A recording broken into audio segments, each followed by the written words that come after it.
रखें जहां ज़ुहल और चंद साथ साथ रोशनी बिखेर रहे होंगे।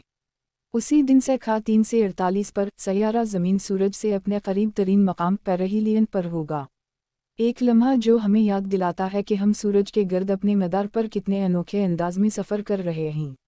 जनवरी 10 को सैयारा ज़ुहरा के शानदार मुशाहदे का बेहतरीन मौका होगा।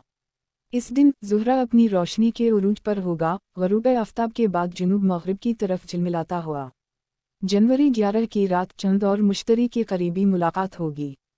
यह नज़ारा हमें ज़मीन के बाद के अजीम सैयारे से जोड़ देगा जो आसमान पर एक चमकता हुआ शाहकार बनेगा। 14 और जनवरी 15 की दरमियानी शब साल का पहला मुकम्मल चंद, जिसे वुल्फ मून भी कहा जाता है, आसमान पर अपने मुकम्मल जोबन पर नजर आएगा। उसी रात चंद और सैयारा मरीख करीब नजर आएंगे, एक ऐसा हसीन नज़ारा जो मरीख की रोशन सुर्खी को नुमायां करेगा। जनवरी 16 सैयारा मरीख ज़मीन के करीब तरीन